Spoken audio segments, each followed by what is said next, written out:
it's so, Sorry. There you go. it's so great to see everyone. I can see some faces and some familiar names and some new names as well. So I'm happy to get to know you. Like Vickie said, my name is Heidi Nestel, and I'm just so honored to be a part of our victim community. I run the Utah Crime Victims Legal Clinic. We're a nonprofit who helps crime victims in the mostly in the criminal justice system. We do some civil protective orders and stalking injunctions as well. But we're a statewide program. So if you have a victim in your community who has a criminal case pending and they feel like they're struggling, or they either don't understand their rights or feel like maybe they're not able to assert all of their rights, that would be a perfect time to connect our clinic with them. We're very passionate about the work we do, and we're just very honored to work with all of you across the state. So I am really happy to kind of redo my legislative update. I did give this presentation for the annual conference. So if you were up in Midway or online, this is going to be pretty similar content. However, I have added about 10 different bills that I wasn't able to cover at the annual conference. And then I've added some more content as well to the bills that I did highlight. So let's talk about the legislative session. And I'm not probably going to be able to see many of you. So please, if you have a question, raise your hand or put something in the chat and Vickie will alert me. Yes, I will.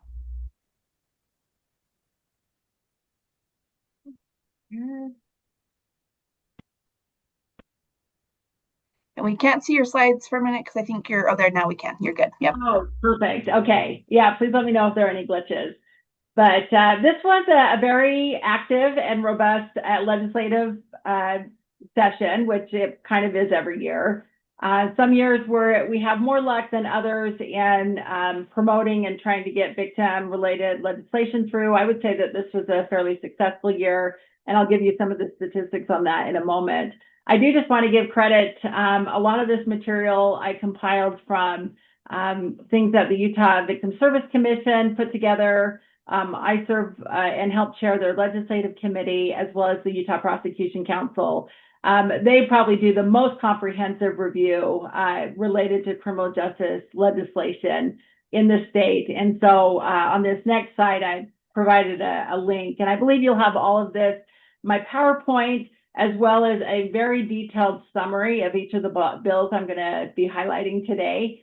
If you want even more information, you can go on the Utah Prosecution website.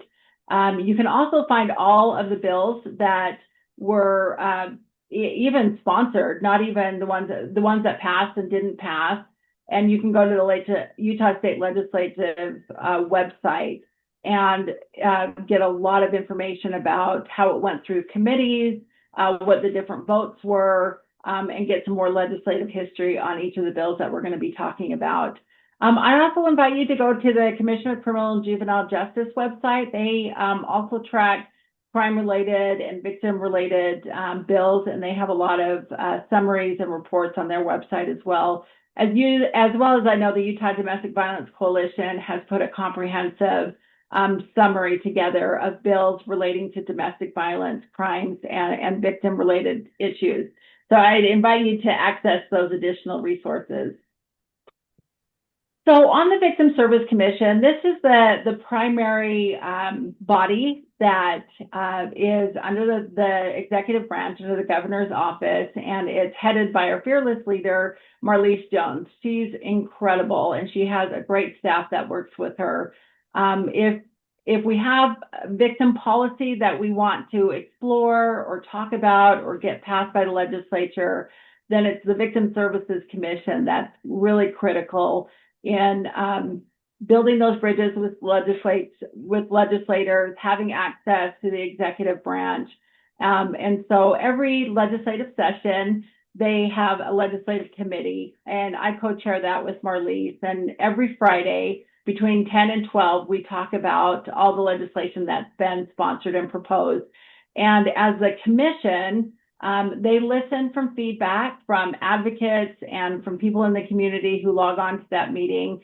And then they form positions on, do we want to actively lobby or advocate for this bill? If it's something that's going to harm victims, then we obviously try to give feedback to legislators and insight as to why that bill might not be beneficial or may harm victims. So during this last legislative session, there were more than 401 bills, but some were immediately screened out. But overall, the commission monitored 401 pieces of legislation as it went through the legislative process. So it was a pretty big feat and accomplishment. In the end, after we screened these different bills, we decided that 290 of them were beyond the scope, didn't really have a victim emphasis or connection. Overall, we took 93 votes on different pieces of legislation, and a vote can be to support the bill, to actually give it a priority support where we're going to actively talk to legislators, go to committee meetings and give testimony and really try to get that legislation passed. We can support in concept, meaning it's a good idea, but maybe all the details haven't been worked out to benefit victims, as well as sometimes we take an opposition because we know that that legislation may harm a victim or a victim's cause. So that's just to give you an idea. In this legislative session, we had 4 priority pieces of legislation, and those will be the first ones that I speak about. I'm going to talk about the 3 that actually passed. Just to give you, I'll talk about that in a moment. But this is just to give you a summary in the end of the different bills that the commission really focused on, debated, and took a position on. 4 we gave priority support. 66 of the bills we actively supported, 18 supporting concept. 18 we had a hold on. We just couldn't decide, how it was going to hurt or benefit victims. We actively opposed 4 and took no position on 1. So that's just to kind of give you an idea and a flavor of, how the commission evaluates bills and whether they're going to be beneficial for crime victims. Just to give you a couple of ideas, there were over 1,000 bills that were actually sponsored during the 2026 legislative session. 541 of them passed. So there's a lot of work that's done in just the 6-week period that the legislature is in session. And about $31 billion were appropriated to fund all of the bills that were passed and to run the government. Okay, now to focus on the priority bills. And, if you're affiliated with domestic violence shelters or maybe a sexual assault program, your agencies or coalitions may have different priorities. From the Victim Service Commission perspective, it's more of a wide angle perspective that we're just trying to see. We're advocating for victims regardless of the crime or status that they have. And so these bills are more generally focused. So the first 3 bills I'm going to talk about today are House Bill 34, the Victims' Rights Amendment, House Bill 89, prohibiting the use of polygraph exams for sexual assault victims, and Senate Joint Resolution 1. This talks about propensity evidence, which I'll get to in a minute. There was another bill that we supported. I had a priority support, House Bill 345, and there was a substitute to that. And unfortunately, that did not pass. So every time we leave a legislative session, we have a whole list of tasks that we need to do for the next year. And this bill that would talk about providing services and compensation for sexual assault victims while they're incarcerated, unfortunately, it did not pass, but it's something to give us a task to do for next year. So this kind of just reiterates what I talked about before. We've supported 66 bills and 50 of them passed. So that's a pretty good success rate as far as the victim community putting their support and weighing in with legislators about what's important to victims, and those bills actually being passed. So we have 50 new pieces of legislation that we anticipate will help victims as they go through the investigative process, the criminal justice system, post-conviction rights, that type of thing. So it's a pretty high success rate as far as victims' rights legislation. Okay, well, if there aren't any questions about the general legislative session, I wanted to start highlighting some of the bills that were passed this last year. So the first one, and I'm going to talk about our priority bills first, is House Bill 34. This is titled the Victims' Rights Amendment, and it was sponsored by Representative Mauga. Maybe I probably mispronounced that if anyone's got that right. So this is a great bill because for decades now, really since Utah passed our Crime Victims' Rights Act in the mid 1990s, we've had different avenues for victims to reach out and get services, local victim advocates. But also there's a recognition that if you give victims rights, that those rights might not be adhered to, they might be violated. Victims might continue to be frustrated in the system. And so Utah created this unique system of a Victims' Rights Committee. Not every state in the United States have them. I've gone to different national trainings, and Utah is really unique in having created these Victims' Rights Committees. In Utah, we have 8 of those committees. It correlates with the 8 judicial districts that we have. So we have a first district, Victims' Rights Committee, second district, and so forth throughout the state. The Victims' Rights Committees are amazing. They have been in place for over 30 years, and they've done so much good for our state. Just for example, it has given victims an outlet to lodge a complaint and get some attention to their case if they feel that their rights have been violated or they need additional support.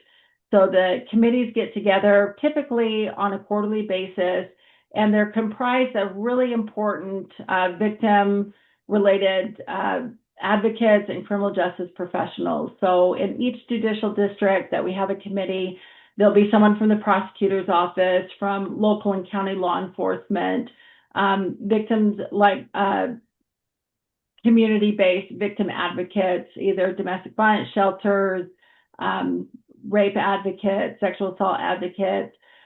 Some committees have victim representatives as well. In the past, we actually had some judges serving on our victims' rights committees. Unfortunately, the judiciary changed the rules, so judges can't sit on those anymore. But that was amazing to have a judicial partner when we had them on our committees. My recommendation is if any of you are interested in getting more involved in our victim community, in helping victims, see if you can volunteer and become a member of your Victims' Rights Committee. Like I said, every judicial district has one. So House Bill 34, this really restructures how victims' rights complaints are handled by the Victims' Rights Committees. So in the past, each committee was pretty much allowed to set up their own timelines and way that they would give feedback to victims. Well, over the time, that did cause some frustration and confusion. If victims felt like it was taking too long to get an answer, or they didn't really know who to connect with on those committees. So this bill really kind of formalizes that process and sets some deadlines. And most importantly, it designates a coordinator for all of the committees. And that is our fearless leader, Katie Fox. She works under the Victim Service Commission, and she had long been doing this work for over a year now. And she's been in our community for a long time. But now she's formally designated to oversee our victim service committees. And that is fantastic that we have such a capable contact point. So in addition, this bill clarifies who qualifies as a victim. Now, obviously, a lot of people, if they feel like they've been harmed, they may say, oh, I've been a victim. But there's actually a legal definition of who qualifies as a victim, especially under this complaint process. It did add and recognize that Rule 35 of the Utah Rules of Criminal Procedure is part of a recognized victim's right. So just to give you a little history, and in my next slide, I actually talk about Rule 35 because it's such an important rule. Okay, one sec. I am just going to mute for a moment. Hang on just a sec. My dog's barking. Hang on.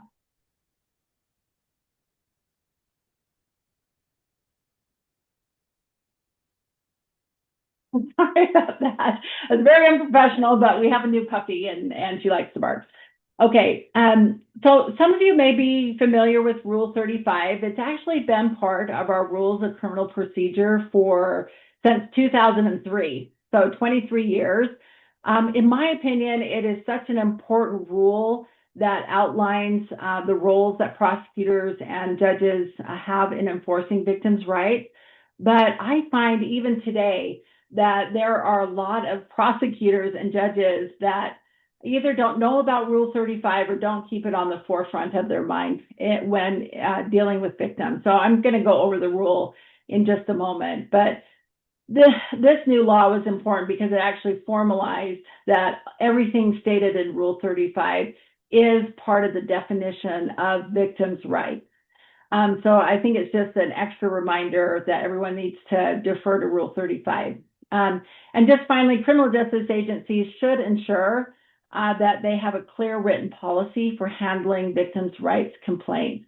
So whether you work in a system-based program like with a law enforcement agency or a prosecutor's office, or if you're community-based at a shelter or bi-legal clinic is a community-based victim program, all of us should be making sure that our agency has a clear written policy for how they're going to handle victims' complaints about the services that they're being provided. It's so important to hear from victims, to listen to them, so that we can continually improve the process for them. And this law requires that we have those policies.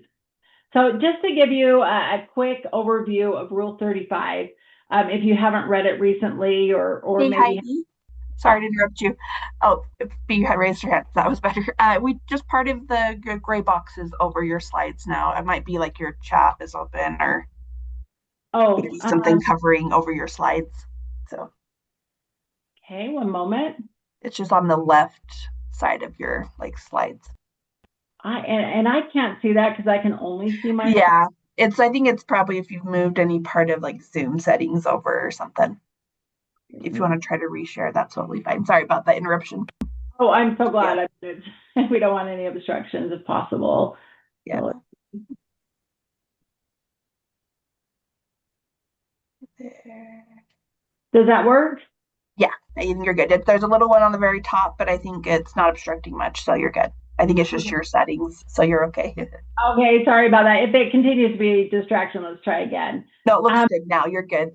So just a quick review, just because I'm a huge fan of, now I'm just pushing things, of Rule 35. I just wanted to do a quick overview of that rule. So what Rule 35 says, and this is just a summary, is that prosecutors shall inform all victims of their rights and responsibilities during criminal proceedings. So that's a pretty broad responsibility for prosecutors. Of course, these rights are also listed in our Crime Victims' Rights Act under 7737 and 7738, but this puts it in the rules as well. It states that victims have a right to be informed, that they have a right against being threatened, intimidated, and harmed. And any of us who work with victims know that, victims have a lot of interests and concerns, but if they feel like their safety is in danger or they're going to be intimidated if they get involved in the system, that oftentimes discourages victims from reporting crime, from engaging in the system, from coming to court. And so it's important for them to know that they have a right to be free from that and give them the space that if they are being threatened, intimidated, or harmed, that they have a contact person, they have someone that they can connect with to address it, whether it's with the prosecutor's office, with the courts. And I find that I have to do that all the time. I'm sure many of you have been in court with victims and maybe the defendant themselves or the defendant's support system comes and they give dirty looks, they try to intimidate. Sometimes they might say something disparaging as the victim's walking out of court or in the hallway. And I try to be aware of that. And sometimes I've had to ask the bailiff to bring people back into court and I have to address it with the judge. Sometimes it's just talking to the bailiffs in advance to make sure that when victims come to court, that they feel safe. But this could be even, if they're getting phone calls or stalking type behavior. It's so important for victims to feel like they can participate in this process safely, otherwise they won't. And so that's why this rule is here. Another thing is, if requested, prosecutors shall inform victims of the dates and times of hearings and the right to be present during those hearings. There are a couple of hearings where a victim might be excluded, but actually our rules are pretty good at saying, if the defendant can be in a hearing like a trial or a preliminary hearing, the victim can sit in and listen to those hearings as well. So it's rare that we actually exclude victims from hearings. Victims do have the right, all of these rights that we're talking about is contingent on the victims making sure that they keep updated contact information with law enforcement, with prosecutor offices and victim advocates. Other rights that they have is it says that prosecutors shall explain details, either if the case is going to be dismissed or reduced, and discuss how these changes in the charges are going to affect the outcome or the potential penalties in a case. So there isn't a time frame. It doesn't say that prosecutors need to give victims like 7 days advance warning. So sometimes victims get concerned if they're told like right before the hearing begins, or, just with moments to react if there's been a plea deal. I think I would assess this saying as long as prosecutors have that conversation before the plea is presented to the court, they've met that responsibility. But certainly a best practice would be to tell victims well in advance so that they can give feedback and try to maybe influence the prosecutor's decision. At the time of plea, so the time that the prosecutor presents the plea deal to the court, the prosecutor is required to tell the court whether the victim has been contacted and whether or not the victim agrees. One of the very first victims' rights cases that went to our Supreme Court was a case out of Tooele State versus Casey. And this was a child sex abuse case. The victim learned that, her son's case was going to be plea bargained down from a first-degree felony down to a Class A misdemeanor. She was not happy with that. She was not okay with it. And she told the prosecutor, I want to tell the judge that I don't agree with it. And the prosecutor at the time no longer works in Tooele, but told her, you don't have that right. And that information was not communicated with the judge. So that case went all the way up to the Utah Supreme Court, and the court said, no, victims have a right to be heard at that important plea hearing. So just keep that in mind. We have an affirmative duty to tell victims that they have a right to speak at the plea hearing and inform the court whether they want to speak. And the court shall not require victims to state their address or phone number in court. So again, a safety provision. A lot of victims, do try to keep their address or phone number or contact information private. We've got other programs that help do that now too. And then it says that judges should give scheduling preference to child victim cases. So in our victims' rights statute, victims do have a right to speedy trial. Of course, victims' speedy trial rights are often in competition or conflict with the defendant's due process rights. So it's kind of relative as far as, has a victim's speedy trial rights been adhered to, or does the process just take a very long time? Because all the studies and the research that we have, we know that the longer a case goes on, the longer a child has to stay engaged and relive what happened to them, there's a real risk of compounding trauma or there being emotional trauma. And so that's why we have these rights stated. So that's sort of a collateral issue, but I love Rule 35, and I just wanted to highlight it for all of us today. Moving on to House Bill 89. This is the use of polygraph amendment. I don't know if any of you have ever had a victim, probably in the past, because we haven't been doing this by practice for a while, and now it's a law. But have any of you had a victim be requested to take a polygraph exam? And Vickie, I'm not going to be able to see if anyone raised their hand, but let me know. Okay, well, I'm sure you guys are used to polygraphs and what that concept is. I want to talk a little bit more about that, but before I do that, I have a little video I want to share. One moment.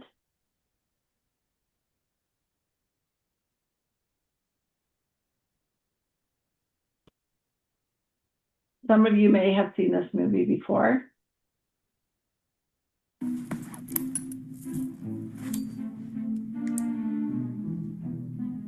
Don't worry, you'll enjoy this. All right. Looks complicated.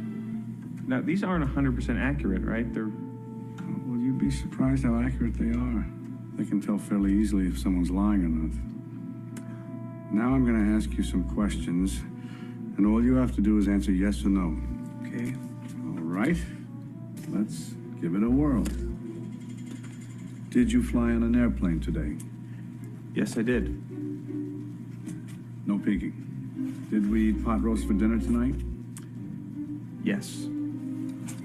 Was it undercooked? No, it was rare. It was a little rare for my taste. But I I'm would... just kidding. I'm just... Relax, relax. The needles are jumping. Have you ever watched pornographic videos?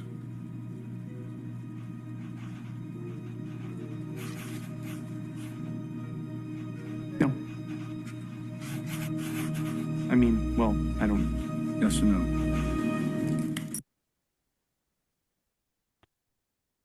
So that's a little throwback to Meet the Parents, but it gives you a little bit of an idea of how scary and unnerving a polygraph exam will be.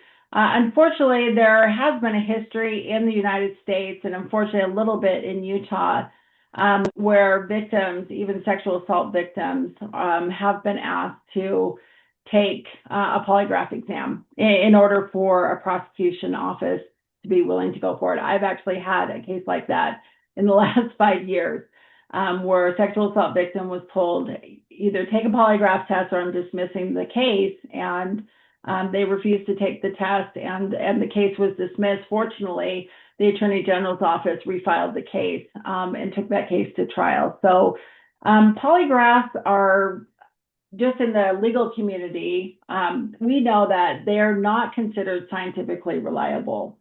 Polygraphs actually don't, we call them lie detector tests, but they don't actually detect deception.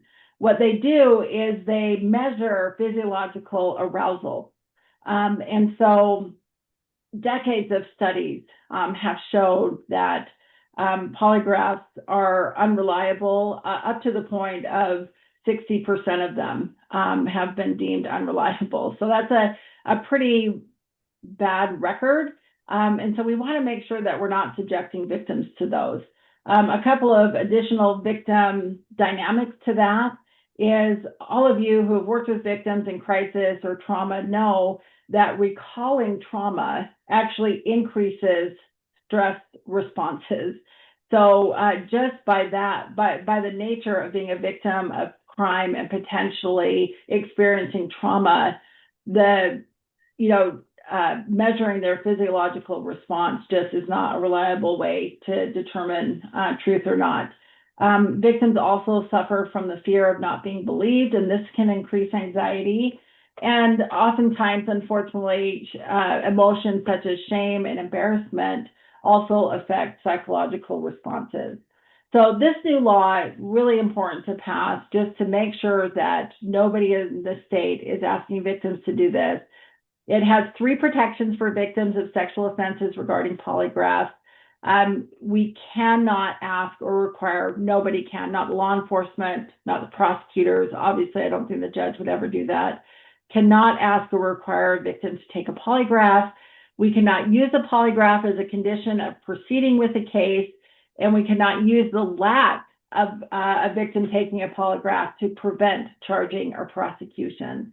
So the practice pointer is never, ever use, mention, or consider polygraphs to victims. I know no one online today would do that, But if you're in a community where maybe you have a new prosecutor who hasn't received this training, who hasn't read this new law, it would be an important opportunity for you to let them know that this law exists. And you can even go into the policy reasons why we don't do that.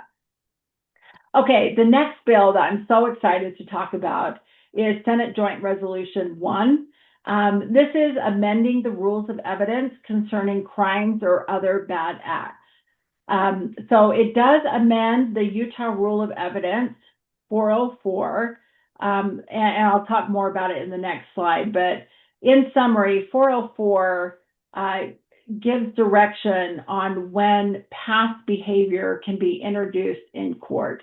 So typically the rule has been exclusive, presumptively exclusive, saying, hey, just because you raped someone in the past doesn't mean you raped them on the raped, someone else or the same person on a different day. So that's called propensity evidence. They have a propensity to do something, and typically that has been excluded. Now, about 15 years ago, we amended our rules, and under 404C, we've been allowed to introduce evidence of past sexual or child sexual abuse in child sex abuse cases. So that there's a lot of research that's been done that says, hey, if someone's accused of raping or of sexually assaulting a child, it's probably not their first offense. They likely have propensities and feelings about children that where they will do these kind of crimes. So we know that there's a pattern there. And so for over 15 years, the law has recognized that in child sex abuse cases, that propensity evidence comes in. This bill extends that now to adult sexual assault victims as well. In addition, it does amend 404C that says sexual exploitation also is permissible propensity evidence. So if someone in the past has had child pornography, either possessing it, distributing it, and then after that they get accused of another child sex abuse crime, the use of the child pornography can come into that new case. Okay, so I'm just going to take a little diversion here, and I don't have a video, but and we did this at the conference, and it was fun because everyone stood up. But just in your seat, if you will do a little happy dance, because this bill is so important, I'm going to play a little celebration song. Is everyone dancing? Okay, well, this is cause for celebrate, the change in this law. It does add a provision to Rule 404 of the Rules of Evidence, and it specifically adds subsection D. This new subsection allows the admission of a reference that a defendant committed other acts of sexual assault in cases charging sexual assault crimes. Other sexual assault evidence may be considered on any matter to which the evidence is relevant, including to prove the propensity to commit the crime charged. So I don't know, and I won't be able to tell by a raise of hands, but just think to yourself, have you had a case, a sexual assault case, where the victim has known of other victims, that their perpetrator sexually assaulted somebody else, maybe a former spouse, former partner, yet that is not allowed to come in front of the jury? And I certainly have had that situation. We know that sexual abuse typically isn't an isolated event, that oftentimes perpetrators have a history of abusing different people throughout their life. And up until this year, that evidence has been kept from the jury, that we've not been allowed to present these other victims to a jury for most cases. And it's frustrating. I have talked to jurors in the past who acquitted a sexual offender. And when we talked to them after the trial is over and said, would it have made a difference if you'd known that there had been 2 other rape allegations or for a prior rape conviction or sexual assault conviction? And the jury looked betrayed. They said, why didn't we know that? Like, of course that would have made a difference, because it really gives insight into the defendant's mindset, their mens rea, are they likely to commit this kind of crime? And as we know, what defense attorneys say all the time, a lot of sexual assault cases are considered he said, she said, or, regardless of the gender, just because sexual assault often happens with just those two parties involved, the perpetrator and the victim. It's not usually done in public places. Delayed reporting is common for many reasons, and so we don't always have evidence. It's really important for juries to be able to know the defendant, this is part of his or her character. And so a couple of things that the statute addresses that prosecutors need to do if they're going to present this propensity evidence. So first of all, they have to disclose the evidence as early as practicable. So as soon as the prosecutors find out that there's another victim out there, there's been a prior report or a different victim comes forward, they have to disclose that to the defense and talk about what is anticipated that additional witness is going to testify to. The victims or the prosecutors need to include this evidence in their witness and exhibit list. So again, putting the defense on notice that they're going to use this information at trial. It is best practice to file a motion in advance of the trial.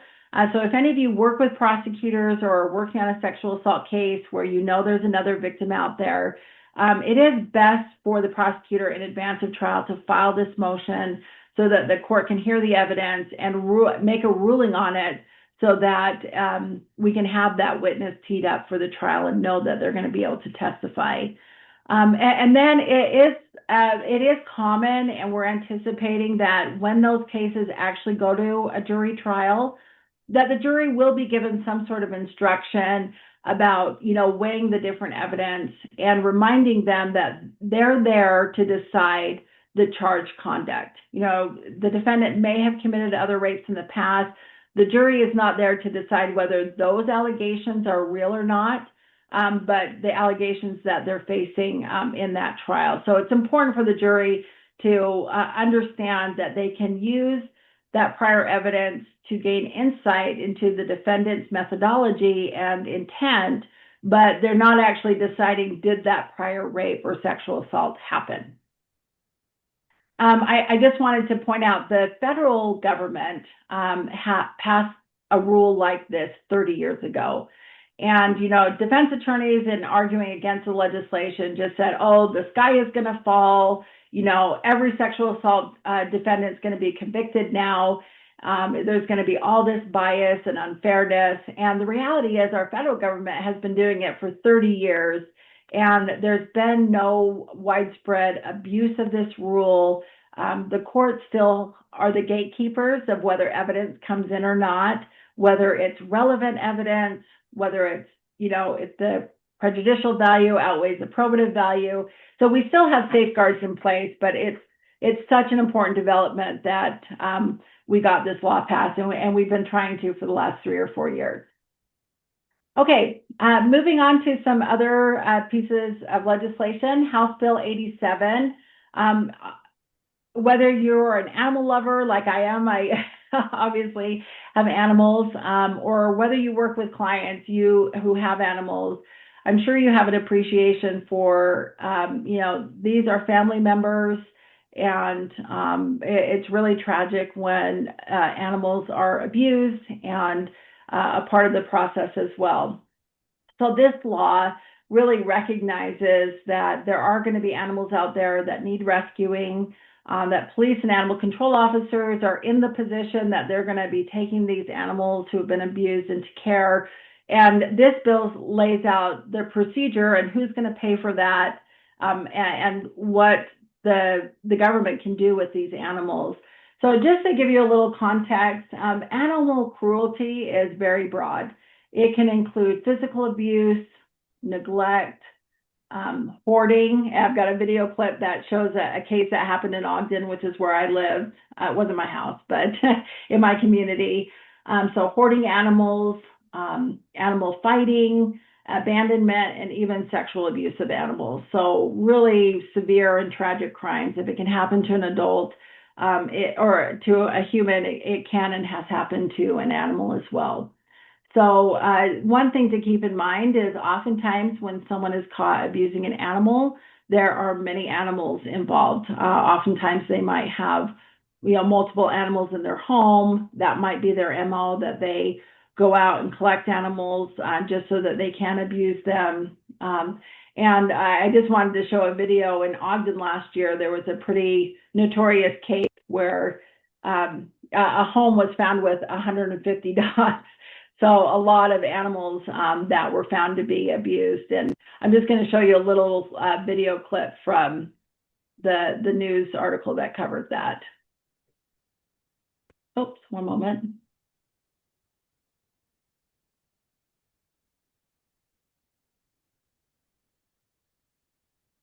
Oh, I think I got out of it. Can you just see my slide right now? No, we see your Meet the Parents video right now. Oh, okay, hang on a sec. I've shared PowerPoints before, but this is my first attempt at sharing videos, so sorry for being clunky. One moment. Oh, here we go.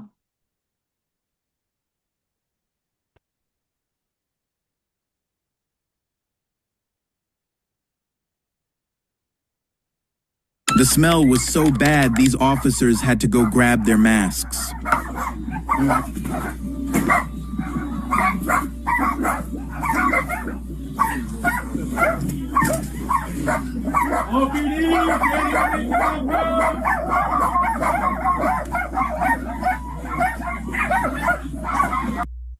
So I'm sure we don't want to watch 1.5 minutes of that, but I just wanted to give you an idea of what one of these hoarding cases might look like and the challenges that the police would have in responding. And so in that case, 152 dogs were taken into custody by the state. And so this law addresses that. And it pretty much says that the police and animal control officers can rescue and provide care for abused animals. It says that when taken into custody, the owners are actually responsible for the cost of caring. So the police assess a fee for what it costs them to house and feed these animals and possibly provide veterinary care. If the owner refused to pay that bill, then they forfeit their right to the animal, and the animals can be sent out for adoption and other care. So again, we know how important animal rights are, and it's really important to some of our clients, our victim clients, who not only suffer from abuse themselves, but know that their animals are being abused. I don't highlight this bill, but I did just want to mention Senate Bill 72 that was passed as well. This is called the Obscene Animal Abuse Material, Torturing, and Crushing Animals Act. So if any of you were at the annual conference, there was a breakout session that talked about this animal crushing phenomenon and tragic thing that's happening. And that's where people are being encouraged and bullied online to harm animals. And so we now have a new bill that penalizes that kind of behavior as well. Okay, moving on to victim privacy amendments. I really appreciate this. Being in court all the time, I cringe often when my client's name is used, especially if it's a minor, just because a lot of our clients don't, our court system, we have an open court system. So pretty much anyone from the community can come into court, can report on what's happening in court. A lot of times now that people from the community can join virtually as well. So there's a lot of exposure and vulnerability there for victims involved in the system, especially if it's a crime that's especially violent or sensitive, like a sexual assault crime, domestic violence, child abuse. A lot of victims want to remain as either anonymous or out of the spotlight as possible. So fortunately, we have House Bill 102 that was sponsored by Representative Hayes that says upon request, victims have the right to request that only their initials be used in court documents. This has been a standard practice, but it just hasn't been formalized by statute. I've been in this system for almost 30 years, and for most of that time, especially for child victims, it is practice just to use initials. But I still find that in court, and oftentimes in court pleadings, things that are filed with the court, that victims' full names are disclosed. So this puts everyone on notice in the criminal justice system that we have to scrub those documents. We have to protect victim privacy. So agencies do have the requirement of keeping the full name. So if the court needs to make a record or wants to verify that the victim is a real person or who they are, that information can be given privately to the judge or to the court staff. So agencies do have to keep full contact information, but they get to keep that private, and publicly they only list the initials. So all of us are speculating that even now that it's upon request, so victims have to proactively request that, we're anticipating that the courts will just adopt that as a general policy, as a default. Okay, House Bill 123, Sex Offender Registry Amendments. This clarifies that when someone who's put on a registry in a different state, but then moves to Utah, they must register on Utah Sex Offender Registry.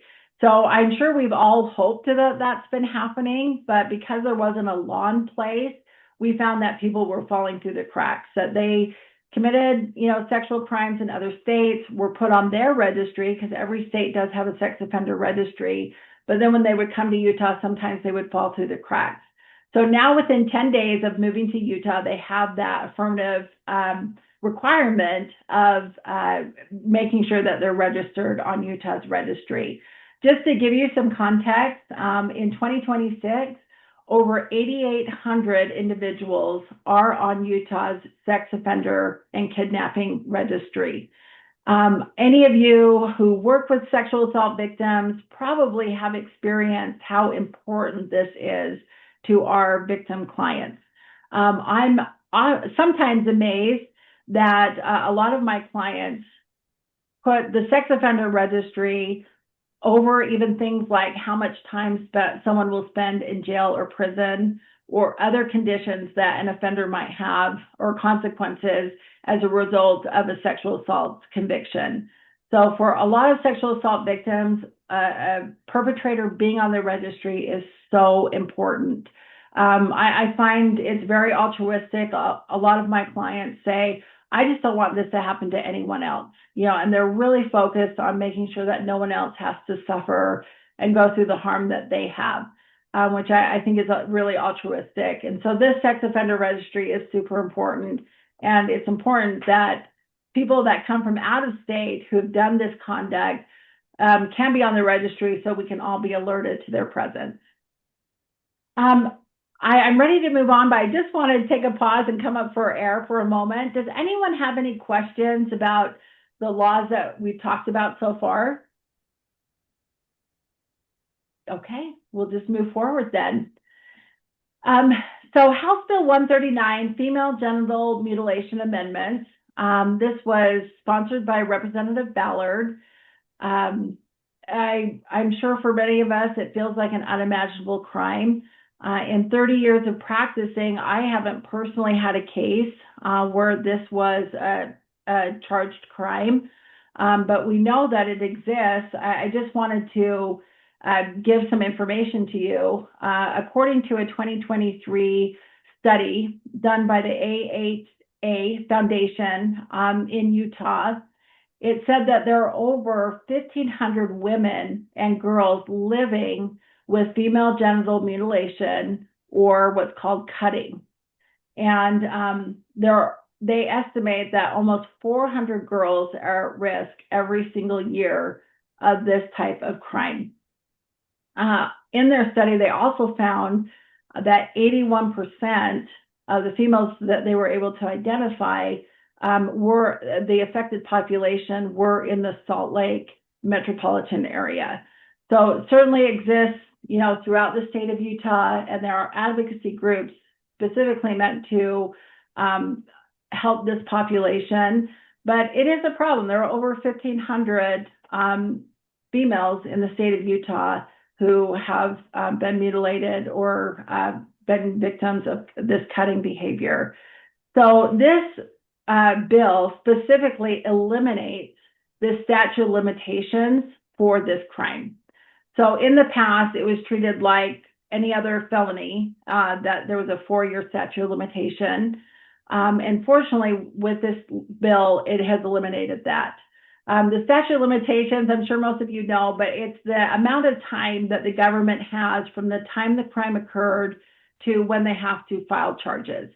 And that just puts a responsibility on the government to investigate their case and get a case before the court and don't let it linger indefinitely. It's somewhat of a defendant's right, so that they don't have to look over their shoulder for the rest of their life if they've committed a crime. They know that the state has a limited amount of time to file that charge. Well, 20 years ago, our statute of limitations law, the only crimes that were exempt or did not have a limited time frame was murder, aggravated murder, and attempted murder. So you probably heard of like old cold cases that involve murder. But fortunately, in the last 20 years, Utah has expanded that no statute of limitations list extensively. I think we have about 20 crimes now that have no statute of limitations, which means they can be brought up at any time. And most of these crimes, I'm not going to list them all, but most of these crimes involve sexual assault, like first-degree felony sexual assault, crimes against children that are at the highest level, sexual assault crimes, as well as aggravated crimes. So if a weapon is used, if someone's life is threatened, or if serious bodily injury resulted, those crimes also don't have statute of limitations. So I think it's really important that this crime also is in that category. And when we look at the policy behind why we wouldn't want a statute of limitations for this type of crime, it's because it often involves minors. So we know that minors oftentimes don't even know that crimes are being committed against them because they don't have the life experience and the independence to know that crimes are being committed against them. With this type of crime, there is a dynamic of cultural acceptance and sometimes pressures to do this as part of a cultural ritual. It's often shrouded in secrecy, and there's shame and embarrassment in coming forward that this mutilation or cutting has occurred. So for these reasons and many more, the state legislature was inspired enough to say, you know, there could be delayed reporting. It may take time for the victim to gain some distance from their perpetrator or be willing to come forward. So we're going to eliminate the statute of limitations. Yes. We did have a question come in through our Q&A. It says, do they add, this was from now 16 minutes ago, so I think it was from the Sex Offender Registry. The question was, do they add this into the safety assessment, since the assessment does take into consideration past convictions and history of criminal behavior? Oh, and I wonder if they were talking about the propensity. Propensity, yes. Okay, read the question again. Yeah, do they add this into the safety assessment, since the assessment does take into consideration past convictions and history of criminal behavior? Yes, this new bill doesn't specifically address, this joint resolution doesn't specifically address the assessment, but you are correct that the safety assessments do ask questions and factor in past abusive behavior. So I think this bill is in line with that, in the fact that it's saying, okay, well, if it's important in our safety assessments, it's important for the jury to consider at trial. So I appreciate you making that correlation. Any other questions? Okay. Joanne asked, where can we find the list? The list of statute of limitations? Perhaps. Yes, sorry, I was trying to unmute myself. Yes, so it's under Title 76 of the Utah State Code, Section 5703. That's where you'll find the list of other crimes. And I thought about putting this in, but I know I kind of get off on tangents because I'm trying to give context to these bills. But thank you for asking for that. Okay, well, I'm sure if any of you, which I know because I can see your names and your lovely faces, I know you have lots of experience, but most of us have experience, especially in modern day, our clients feeling worried or actually verifying that they are being tracked by their abuser, whether it's domestic abuse, stalking, harassment, harassers. This is a huge concern and an increasing reality for a lot of the victims that we work with. So House Bill 158 specifically addresses unlawful tracking. It's called Unlawful Tracking Amendment. And in the past, because our law is constantly growing and changing based on new technologies, new cultural preferences, our law is living and breathing all the time. So it was time for an update because in the past, when we talked about it was illegal to track someone, that referred to a specific device that was like put on a car. And so this statute expands that conduct. So it previously addressed only installing a device on a vehicle.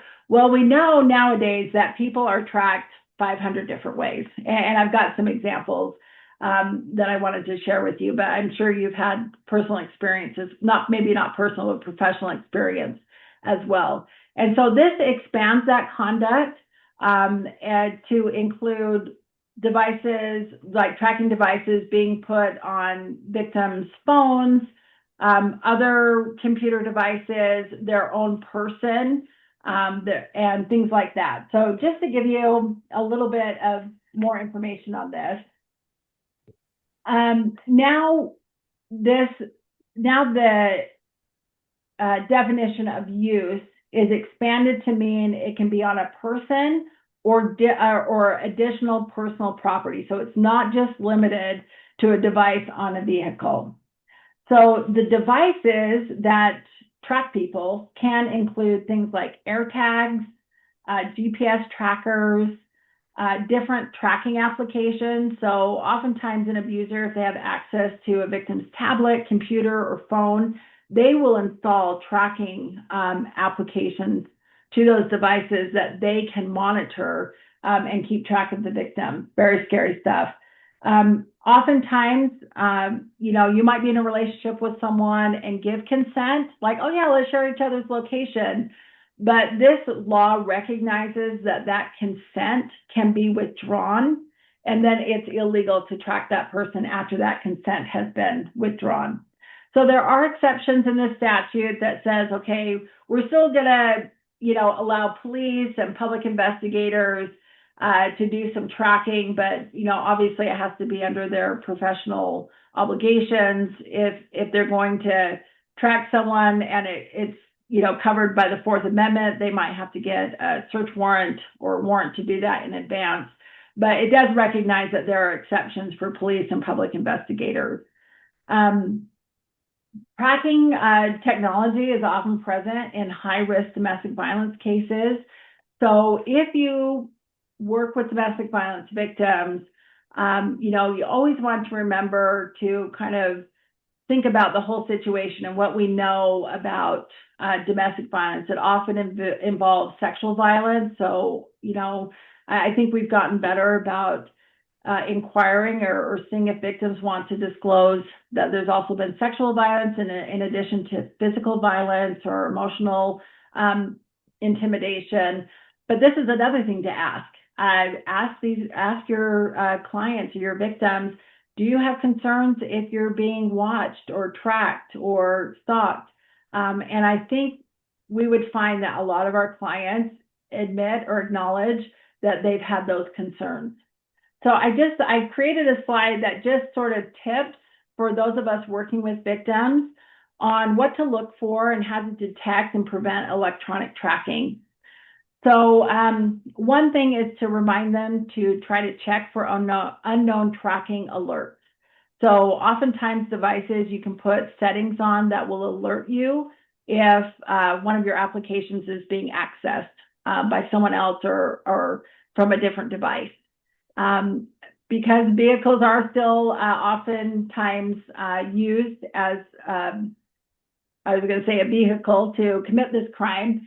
Inspect vehicles regularly. I know that even places that typically do like oil changes, like Jiffy Lube and Les Schwab and other things, they oftentimes will be willing to look for devices. You can also go to police stations and ask them. Victims could go to a police station, ask them to look for devices on their vehicle. They should be diligent about reviewing their own phone settings. So I'll admit that I probably only use and know maybe 10% of what's on my phone, the capabilities and all my settings.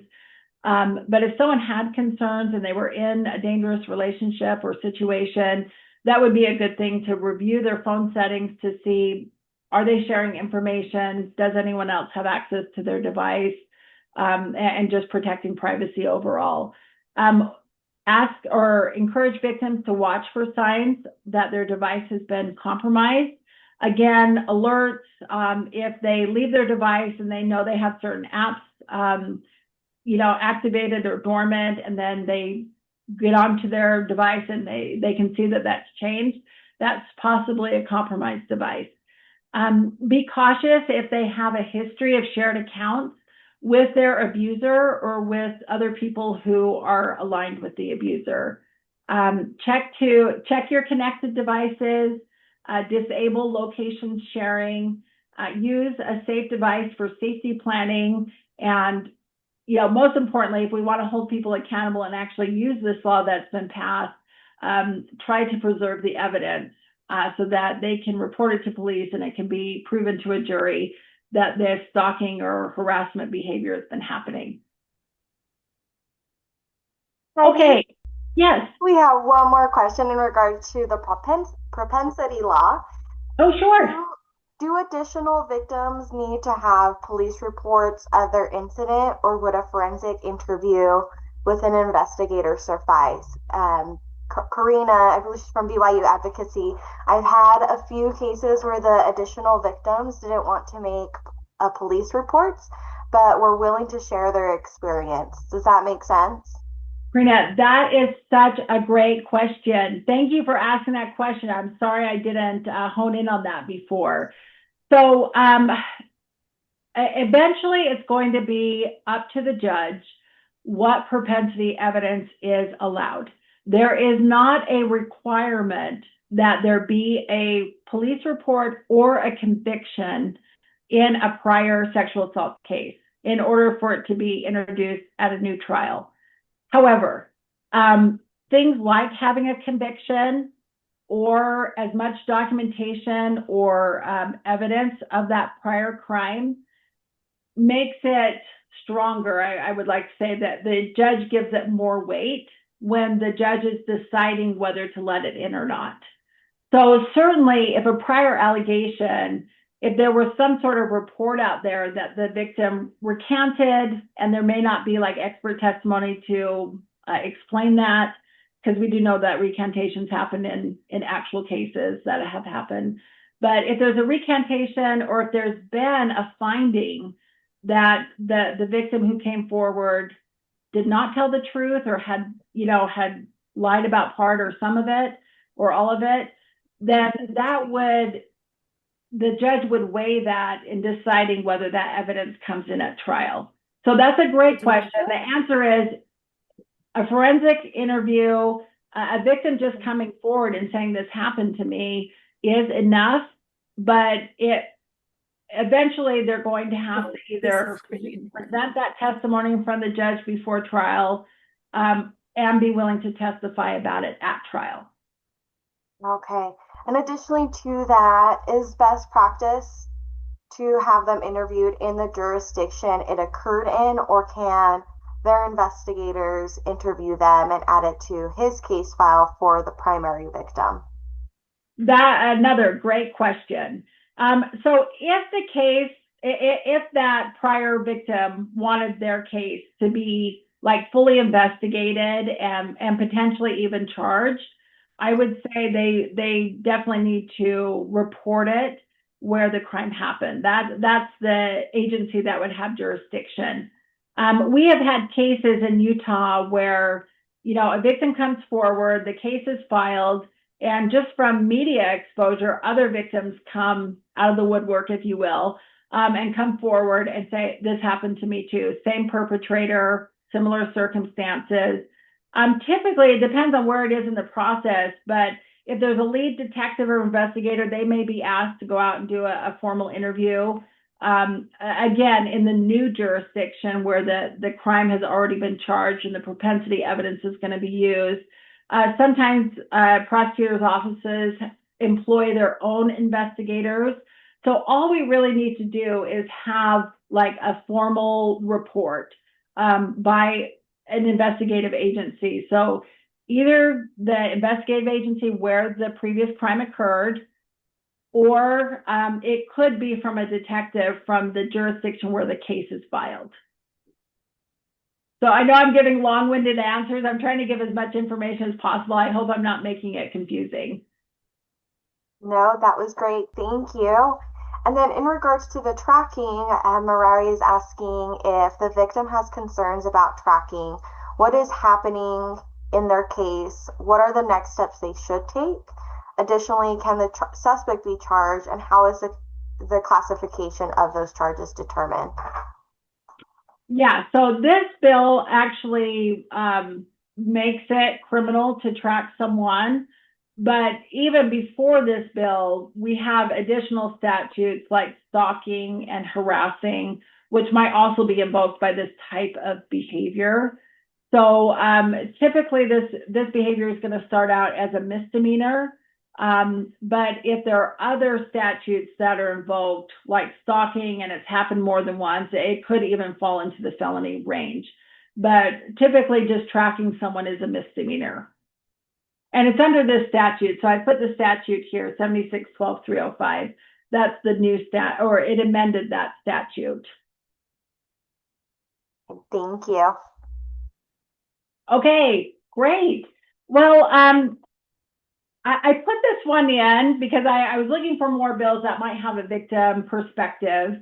And this is House Bill 188. I think kind of on its face, you might say, well, is that really a victim statute? But I wanted to give you some perspective. So if any of you work in the juvenile justice system, you know that juveniles, along with adults, are often given many opportunities to kind of mess up, and then, they have limited involvement with the system. And if they do it, so many times, we call them non-judicial adjustments, where their case is investigated and it's sent to an intake probation department with the juvenile court. And sometimes juveniles don't even go to court. They just file an agreement, or they sign an agreement with the probation department that they promise not to do it again, and they might, pay restitution or go to counseling, that type of thing.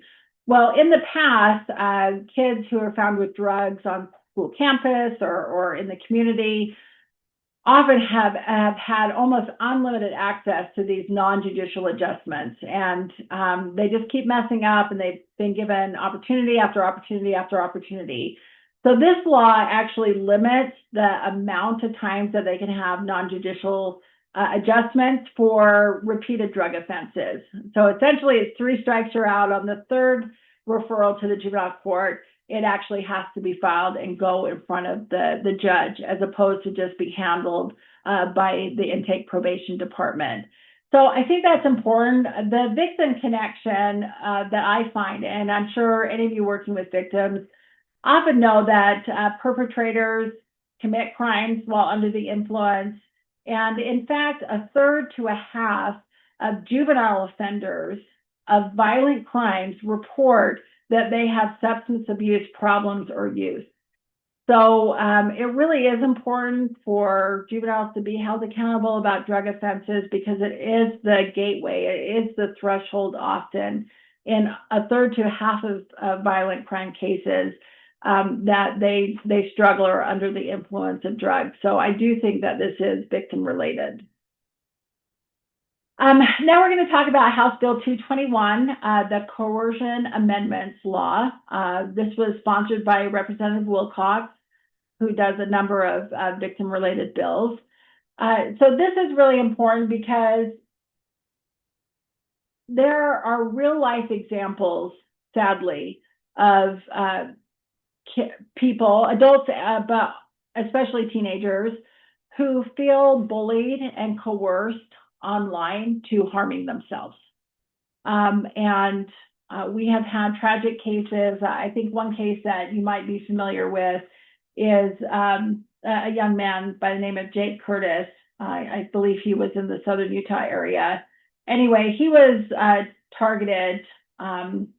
Essentially, his abusers online found some compromising pictures of him, and then we had this sex extortion situation where he was being targeted, and the pressure just became so great that he actually died by suicide after being targeted online.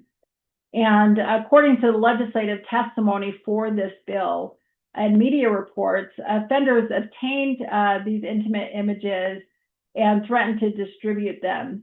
His family members testified that the coercion escalated and contributed to his death.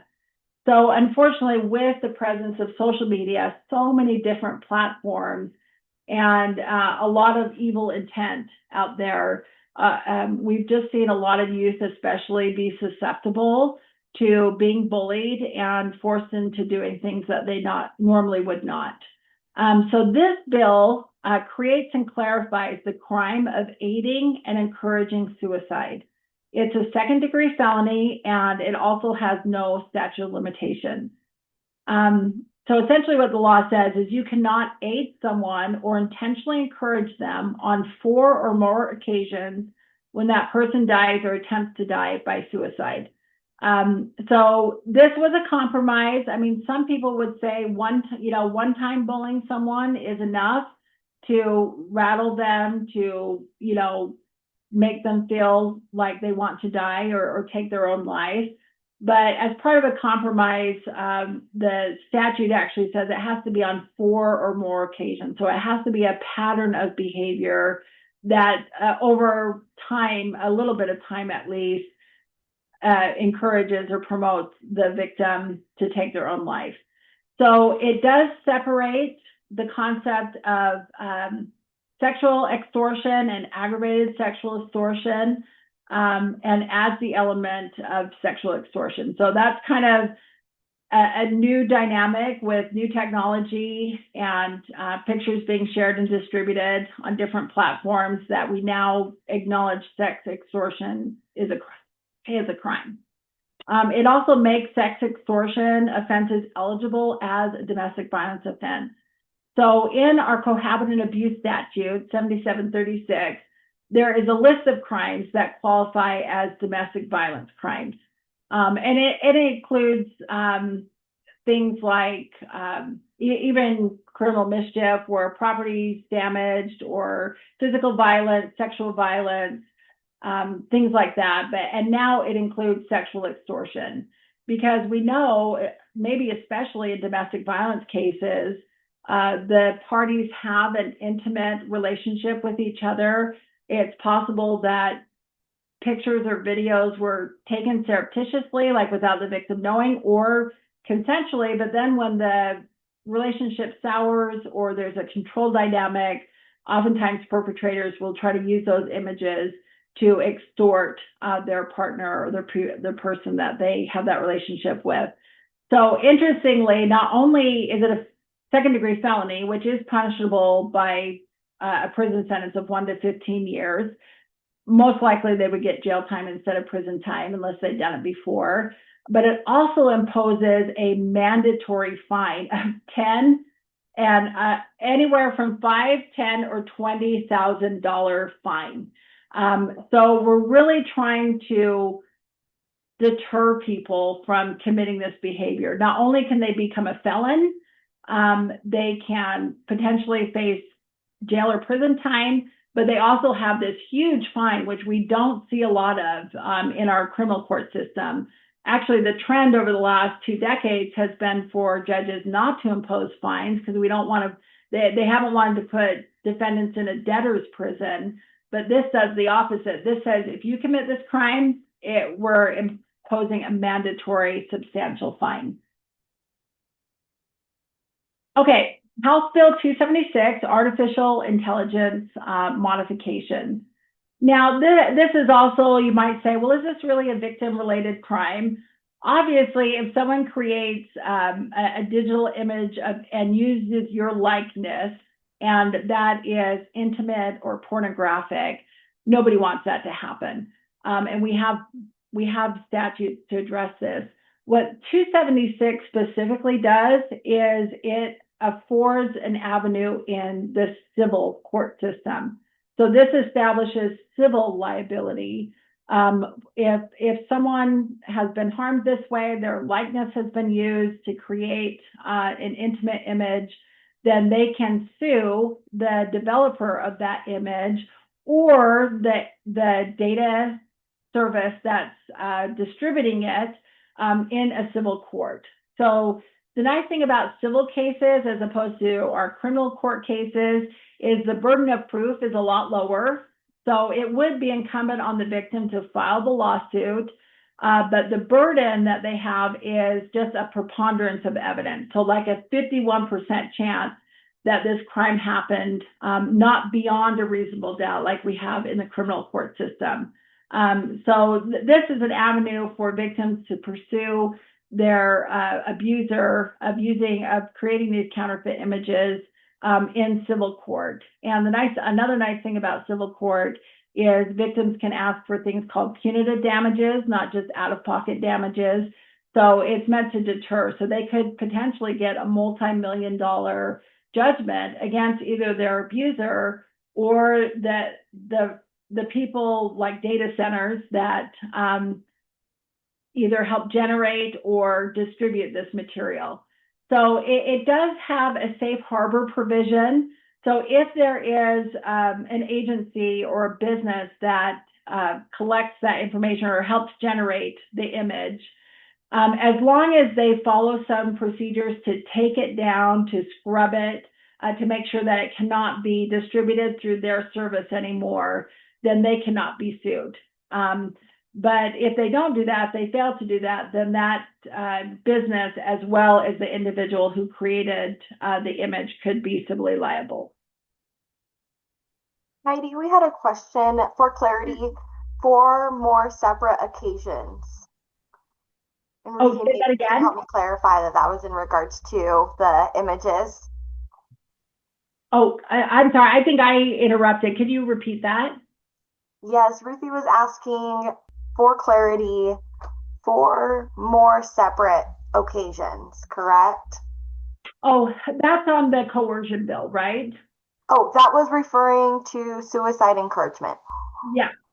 So we would have to have proof that the person online had on 4 or more occasions tried to convince or influence the individual, the victim, I'll call them, who attempts to die by suicide. So we would have to have proof that there were at least 4 of those instances where they were like text message or maybe sent a video of someone committing suicide or something perverse. Obviously it's perverse, but 4 different attempts to get that person, to influence that person to try to kill themselves. And is that just strictly online?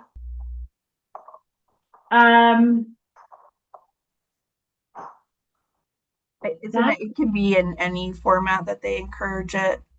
It doesn't have to be only online? That is a really great question.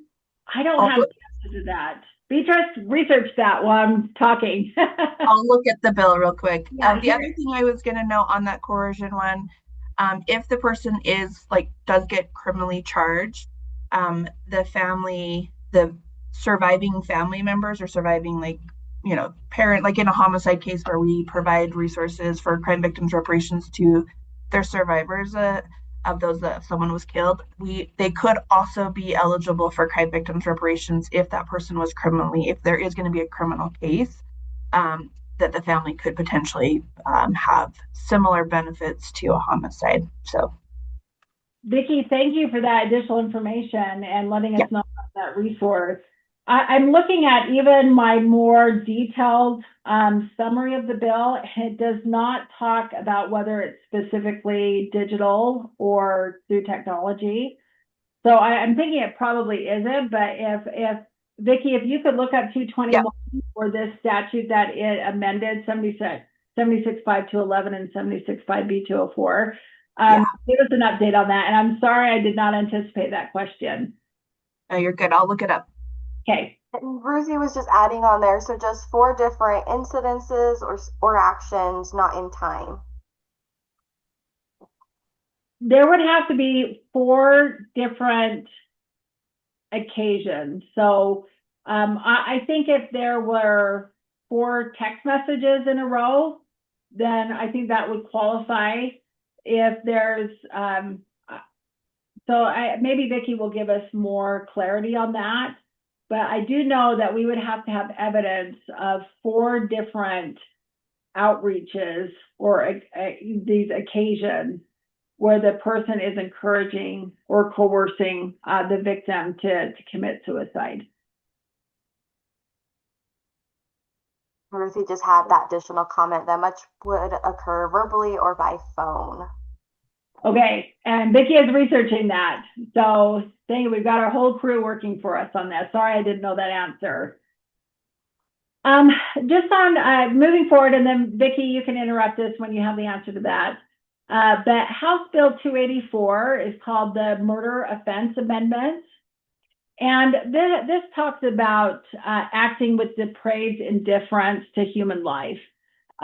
So there have been some defendants in the past who create this whole mayhem and this dangerous situation and then try to argue, oh, well, somebody died, but it wasn't my intent to kill that person.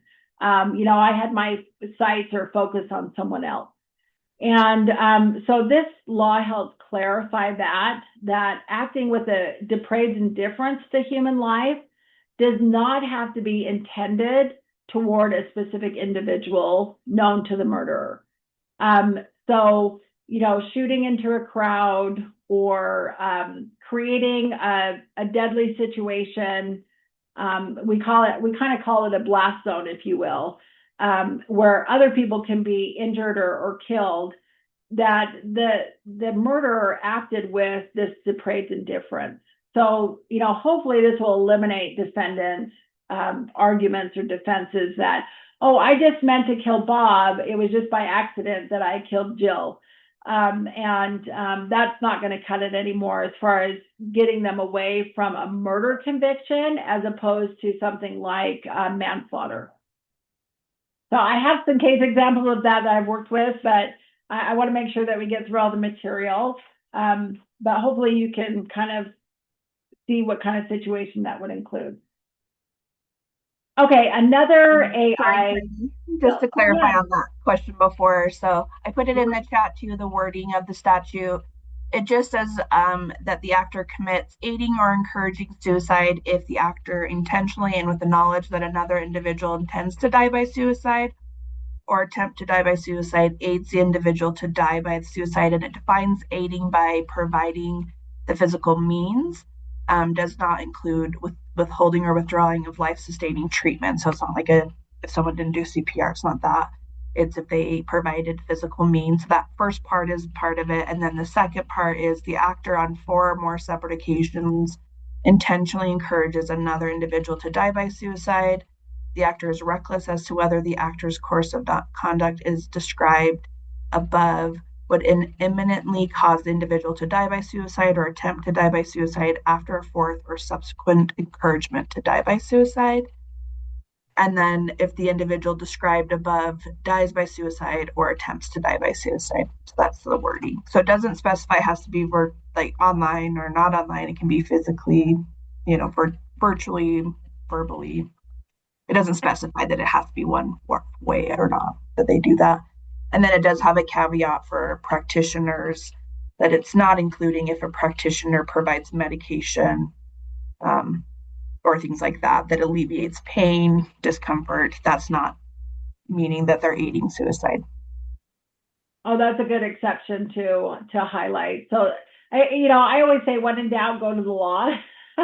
I train at the police academy, and if I say, if you're ever in doubt, like, go to the black and white letters of the law. And that was very helpful. I probably confuse things by giving examples of like text messages or DMs or that type of thing. But Vickie, I'm really glad you clarified that. So it really encompasses any kind of encouragement. It could be in person, possibly through a third party. I would argue that, if they're, getting to the victim's friends and saying, hey, you should encourage them to do this, or, here, I can give them, I can tell them how to access a gun or something like that, then I think any of those attempts could qualify as one of those 4 occasions. And that statute is under criminal homicide. So that's one of the reasons why if someone did die under that and there is going to be that criminal kind of case, that's where our office could potentially provide resources, that financial compensation, because it is now under our homicide statute. That is so great to know, because suicide typically has been excluded from those benefits. Is that right? That's correct. Yeah. Yeah. So thank you. Oh, good. Well, we're all learning together. Thank you for rereading that. It's been a while. It's been probably since the session since I've read some of these bills. So I appreciate that addition. So House Bill 289 is sexual abuse material amendment. So, we talked in general about AI generated intimate images. This bill specifically talks about child abuse, or CSAM as we call it, images. You may know that we do have an Internet Crime Against Children task force through our Attorney General's office. There's a federal one as well. And ICAC reports that there is an ever-growing number of AI-related cases where CSAM, or child sexual exploitation material, are being generated. So it may be in the likeness or an image of a child. Maybe it's not even from a real child, that their image is taken off the internet or however they may access it. But it appears to be a child, and this obscene material is being distributed, it's being possessed, and it's disturbing and upsetting. And in the last decade, some defendants have tried to argue, like, well, this isn't a real child, so, I can't be charged with possessing pornography or distributing it. And so this law attempts to address some of that conduct. So it does define the term of obscene child sexual abuse material, and it creates a standalone offense for producing, possessing, or distributing of apparent child sex abuse material, even if it's AI generated. So if it depicts a realistic minor and it qualifies as this obscene or CSAM material, then the person can be held accountable as if they were possessing images of actual children. So this is an important progression, just to, like I said, our law is ever living and breathing, and we change as times and technologies and preferences change. So I just wanted to point out one case that gained a lot of attention last year. It was in 2025. It involved a 45-year-old man, Russell Cottrell, from the Cottonwood Heights area. In a 3-day period, he generated and distributed over 139 files of AI-generated child porn.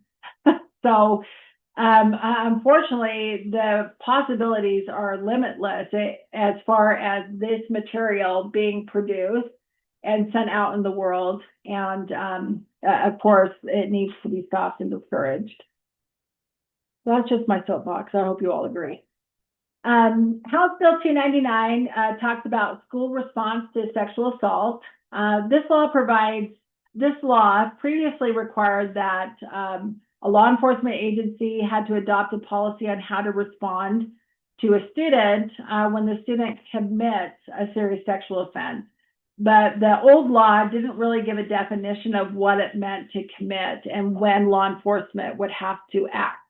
And so now it does define what commit means, and it means that the person's been arrested for, charged with, or adjudicated for court for committing a sexual assault. So this gives direction to law enforcement, especially school resource officers, of when they need to get involved and refer a student. Tracking equipment offense amendments, House Bill 354. So there are a number of devices that are available and that are placed in the community, sometimes by advocacy groups. Sometimes, like I know the University of Utah has some of these rescue boxes or emergency buttons on campus so that victims, if they're in danger, they can seek help. They can summon some help. And what this law does is it makes it illegal to tamper or disable these kind of tracking equipment. Now, when I was researching this law, I haven't personally noticed or had a case where a rescue device has been tampered with. So I kind of was wanting to look more into this. Evidently, in different communities, they might be placed in restrooms, at truck stops. Airports have them. Like I said, I know a lot of college campuses have them, base stations, train terminals, and rest areas. But I also want to expand your idea of what these devices could be. And I listened to some of the committee testimony when this law was passed. So it can also include individual devices such as wristbands. So sometimes if there's a vulnerable adult or someone who suffers from Alzheimer's, dementia, sometimes like a tracking device or like a wristband or a lanyard may be placed on them. So if you're caught tampering with that or disabling that type of device, then that could be a Class B misdemeanor. So have any of you had experiences where your community has these rescue boxes, like publicly visible, or have you had a case that has dealt with this? Hi, Heidi. This is Karina again from BYU. Sorry. So we do have them on campus, and we've had students pick them up and take them off the hook and just like leave them off, so that it's like tying up a line kind of thing. Yeah. So I don't know why, but we do have cameras on our boxes, so we identify if it is a student pretty quickly. I am so sorry. I apologize. I just asked in the chat what your last bill number was. What is this bill's number? I'm sorry. It's so easy when you have the slides up, because then I can type all my notes, and I'm trying to type and listen at the same time, so it's a little harder. So I apologize. Well, the last one, the school response was 299, and this is House Bill 354. 354. Okay, I apologize. Thank you so much. And I don't even know if I've done a good job of saying the bill name every time, so I apologize. You have. Okay. You're doing great. Okay, thank you. The next one I wanted to focus on was House Bill 495. This is the capital felony case amendment. I think all of us are aware that Utah does have the death penalty. It's been used in the past. It was outlawed for a while in Utah in the mid 1970s, was reinstated. I understand that there are a lot of strong opinions about the death penalty. I will just say, having worked with a number of, so my clinic, the Utah Crime Victims Legal Clinic, we've worked with 3 families in 3 different death penalty cases. And during my tenure at the clinic, I think the most people on death row has been 10 people. Now we only have 3 people on death row in Utah. We might have a 4th. Douglas Lovell is a man who committed a heinous rape and murder in the Ogden area in the mid to late 1980s. And he initially pled guilty and was given the death penalty. Then he challenged that plea, and 30 years later got a new trial.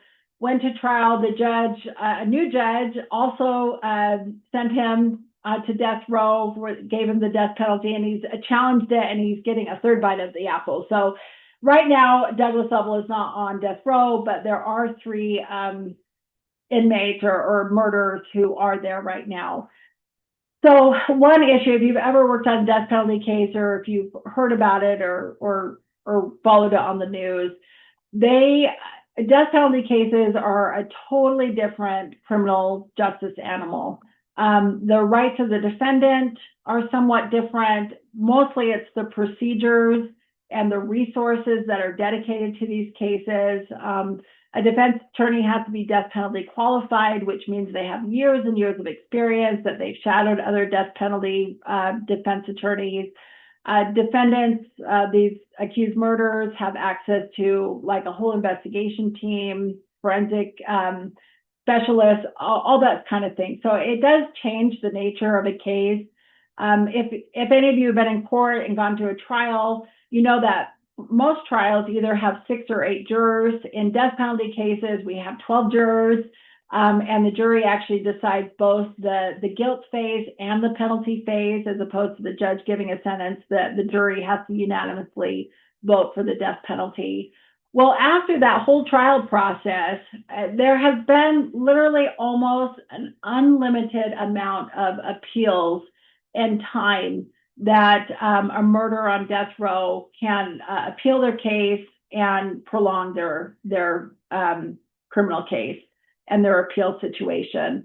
The 3 families that we've worked with, the Hunsaker family, who their murderer just died by natural causes. Ralph Menzies on the eve of being executed, but their case lasted over 40 years. Their mother was killed over 40 years ago. Other cases that we've worked on, I think all 3 on death row right now have been there for a minimum of 25 years, and I think up to 35 years.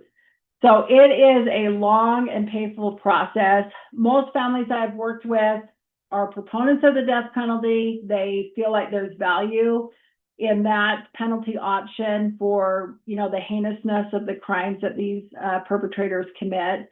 And so this bill specifically seeks to eliminate some of that delay and that excruciating process.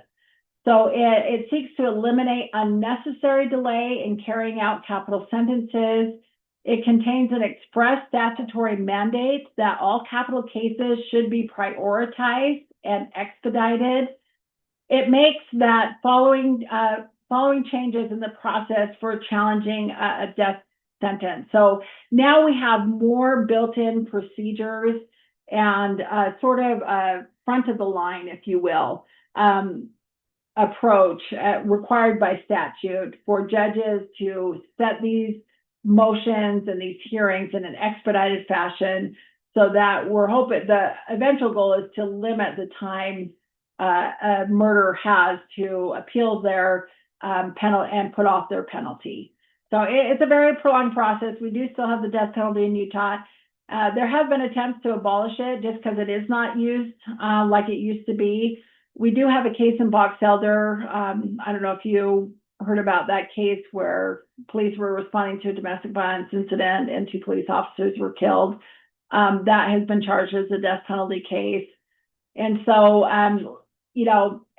for families who have had loved ones murdered, especially in an aggravated and heinous way, this is still an option. And I had a video to show, I won't now, but if some of the victims' families have spoken publicly and they've done such an eloquent job. For the sake of time, I won't play that now, but just know that this is important for the select part of tragedy and victims in our system. Okay, House Bill 539, Public Safety Modifications. And I can't see if Dina Fawcett is on. She was at the annual conference, so she's probably not on today, but she's from Carbon County. And I really like to put her on the spot and give her credit for helping get this law passed. Of course, a lot of people stepped up, talked to legislatures, talked about how important this statute was. But one issue that my clinic, the Utah Crime Victims Legal Clinic, deals with all the time is, whether there can be a jail release agreement and whether that can be waived. And so what this law does is it changes the rules in important ways. For example, stalking victims are now eligible for a jail release agreement. It used to be if you were a victim of stalking, you had to wait for the offender to appear in front of a judge and to have some restrictions put on their release. And it didn't necessarily include a no contact agreement. But now if a defendant of stalking wants to bail out, they also have to sign a jail release agreement. So that is such an important change because we know with stalking, the concern is the offender either has an obsession or is intent on monitoring their victim. And so this will put some accountability and some restrictions in place. If the stalker violates that, then that's another charge, that's another crime. So a few things that this does, it addresses venue. So if crimes are committed in the same judicial district, the prosecuting agencies agree and they otherwise qualify where the crime can be tried. So sometimes the crimes have elements to them, and sometimes one element of the crime is committed in one jurisdiction and another in a different jurisdiction. So, someone might be kidnapped in Cache County and transported down to Utah County and maybe sexually assaulted or physically harmed. And then the question is, okay, who can file that lawsuit? So this talks about a case with multiple crimes can be tried in any of the counties or precincts where an element of one of those crimes occurred. So that helps resolve who has jurisdiction. In domestic violence cases, it establishes that there's a rebuttable presumption that someone arrested for domestic violence crime should remain in custody. If they had been on parole, if they're on probation, or if they're on bond for a domestic violence crime. So there has been some discretion in our cohabitant abuse statute, 7736. We do have what's called a mandatory arrest law, but there are exceptions in domestic violence cases where an officer can just issue a citation. They can, separate the parties and say, I'm going to continue to investigate this case and defer taking them into custody. But what this statute says is if they find someone who they suspect of domestic violence and they discover that they're actively on parole, probation, or out for bond, like they've already been picked up previously for domestic violence, there is a presumption that they will be arrested, that the officers don't have the discretion to just issue a citation or continue investigating while the offender is out of custody. And then what I was talking about, this jail release agreement, in addition to providing a provision where stalking victims, that the offenders can't get out without a jail release agreement, this also says that a parent cannot waive the jail release agreement if the children are the alleged victims, if they're the victims of the crime. So sometimes we would have a situation where one parent abuses the kids, and then the other parent goes and bails out the perpetrator and waives the jail release agreement. So the children, before they know it, their abuser's back in the house. And so this says a parent cannot waive that jail release agreement for kids. If domestic violence does not involve a parent or child of the victim, and the jail release agreement does not need to prohibit contact with the defendant's children. So if you're thinking of jail release agreements, come to the statute. Okay, now we're getting to our Senate bills. We just have a couple left. So Senate Bill 30, Human Trafficking, Exploitation, and Smuggling Amendment. This is an extensive bill. It's multiple pages long. There were lots of sweeping changes to how we deal with human trafficking and exploitation. So my overall comment to you is it's a must read. It's a major overhaul with lots of enhancements. Just a couple of highlights. It does create and recognize new offenses around this kind of behavior. It also gives additional terms to maybe words or things that were unclear before. There are revisions of names and elements of human trafficking and smuggling offenses. And there are additional new protections for vulnerable adults. So, we could probably spend a whole hour just talking about this new statute. So mostly I just want to let you know that there were wide sweeping changes. And if you're dealing with victims of these type of crimes, it would be good to read this new statute. Senate Bill 92, I don't know if any of you have had a case where your client or the victim was injured severely to the point where they lived with chronic and forever injuries, pain, that type of thing, and eventually died. So this bill was drafted after this beautiful girl, Desiree Turner, who was shot by some classmates in Cache County. And now I'm forgetting, it's like 7 or 9 years later, she came and spoke at the annual victims conference about 5 years ago. Amazing survivor, but eventually did succumb to her injuries many years later. So this bill explicitly permits prosecution for murder if the defendant was previously convicted for attempted murder, aggravated assault with serious bodily injury, child torture, or aggravated child abuse with serious physical injury, and the victim later dies as a direct or proximate result of those injuries. So where they may have been totally prosecuted for a less serious or related crime, but not murder because they hadn't died yet, but years later they succumbed to those injuries, the state has the opportunity to refile that as a murder case. And I anticipate this bill is going to be challenged. Defendants have federal constitutional rights against double jeopardy. And so we've already heard defense attorneys, say this is unconstitutional. But, it does make sense that if someone dies and they would have lived, but for the crime, that more serious offensive murder can be relitigated. Okay, another happy dance. I won't make you dance to celebration, but another happy dance. Bill I wanted to tell you about is Senate Bill 290. This is really important. At the Utah Crime Victims Legal Clinic, one of the main things we do is we try to protect victims' privacy. So a lot of defense attorneys just want to get their hands on victims' cell phone records and journals and medical records and mental health records. And we do have some laws to protect mental health and medical records, even school records. But when it comes to information that are on devices, which all of us have, we have our whole lives on our phones, on our tablets, on our computers. Defense attorneys are increasingly subpoenaing those kind of records. So this law hopes to address that. I still have concerns that maybe it doesn't quite go far enough. So let's just talk about it a little bit. What this law does is it states that police should make reasonable efforts to separate relevant evidence in devices. So what we've been seeing is defense attorneys requesting an entire download of a victim's phone.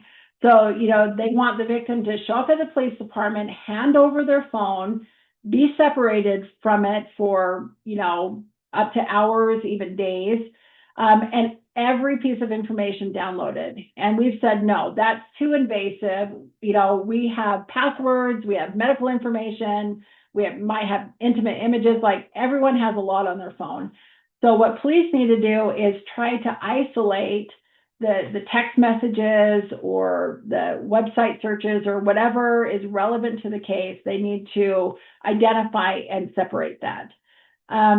If a defense attorney requests this victim information, prosecutors shall provide the relevant evidence to the defense and disclose other devices in their possession. So if the prosecutors have taken the victim's tablet, their computer, they need to at least let the defense know that they have those. The defense can request to review, and the prosecutor may either provide a copy subjected to a court order saying, a protective order, essentially saying, okay, only the attorneys can look at it, or only the defense attorney and their expert can look at it. So some sort of protective order issued by the court for that material. Another option would be to permit the defense to view it at a virtual room. So not even like handle the information, but just review it on a device that the prosecutor or investigator controls. Or they can deny the request and require that the defense attorney go to the court and prove that they're entitled to that material under 14B. Okay, so this is the last one that I'm going to highlight, and it's Senate Bill 304. This is a bill we didn't want to pass because we don't think it's victim-oriented or friendly. I do think that it's going to cause problems for victims seeking protective orders, but we'll see. And if anyone has any experience now that this bill has been in effect for a month, I would love to hear your experience. But essentially what this says is that a respondent to a protective order can file a motion alleging that the petitioner made a false statement in their petition. So we know if you go to protective order court that respondents regularly say, they lied. The petitioner, the victim lied about what happened. Well, if they truly believe that and they feel like they have the evidence to prove that the petitioner lied, they can file this motion. It has to be filed within 60 days of the protective order hearing. It is the burden of the proof by the respondent, and it's kind of like a mid-level burden of proof. You may remember in civil cases, the burden is preponderance of evidence. That's the lowest level in our court system. And criminal cases are beyond a reasonable doubt. Well, in this type of case, it's clear and convincing evidence. I don't even know if my hands were in camera reviews there, but it's like a 75% chance that, this happened, that they have to prove. It's not really quantified that way, but it's clear and convincing evidence.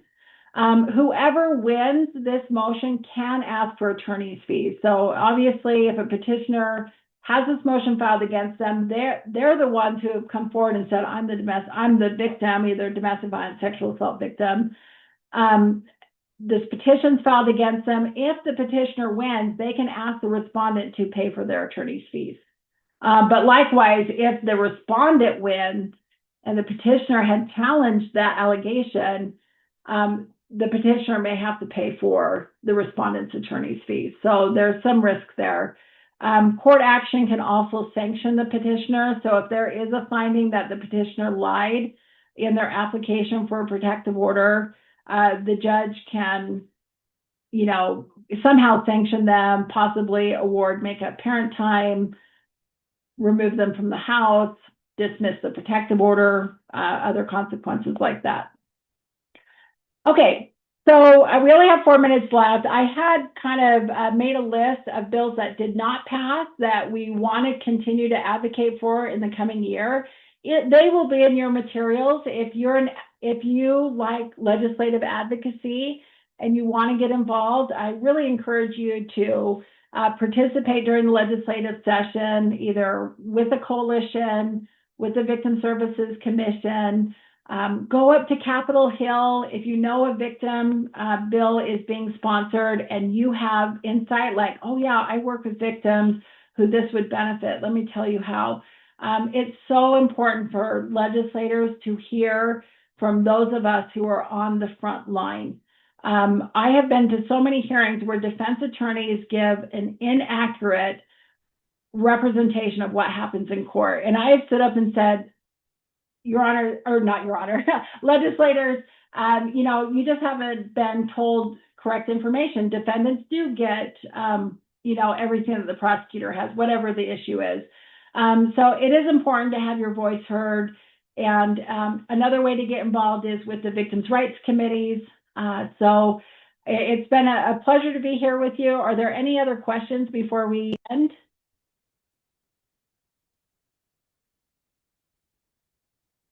Okay, everyone's like, break for lunch. Thank you. Thank you, Heidi. So it's like I've just loved how you explain bills. It's always so much easier to understand them when you explain them. So I just really appreciate you taking the time, learn some new things too. Even though I was at Crime Victims Conference, I feel like I regained some different insights. So really appreciate your time. I don't want to pause some or cut off someone if they did have a question for Heidi.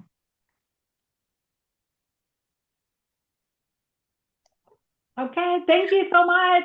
So, well, thank you, Heidi. We are excited to have for next week, next Thursday, we will have the Board of Pardons and Parole team joining us, talking about their processes as well as their new My Voice platform that they have. So hopefully you guys can all join us again next Thursday from 10 to noon. If you have any questions about this, Swavo, or if you have any issues with the link next week or anything like that, please let us know. Be interested, put the link to the Google Drive in there. I know there were some accessibility issues at the beginning, but those should be fixed. So if you have any issues accessing the Google Drive, let us know. But I would keep the reference of Heidi's slide and her wonderful guide as well. So thank you, everyone. And we will see you guys all next Thursday, hopefully. Thanks, Heidi.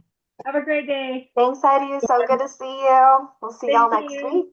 Amazing, Heidi. Thank you. Thank you.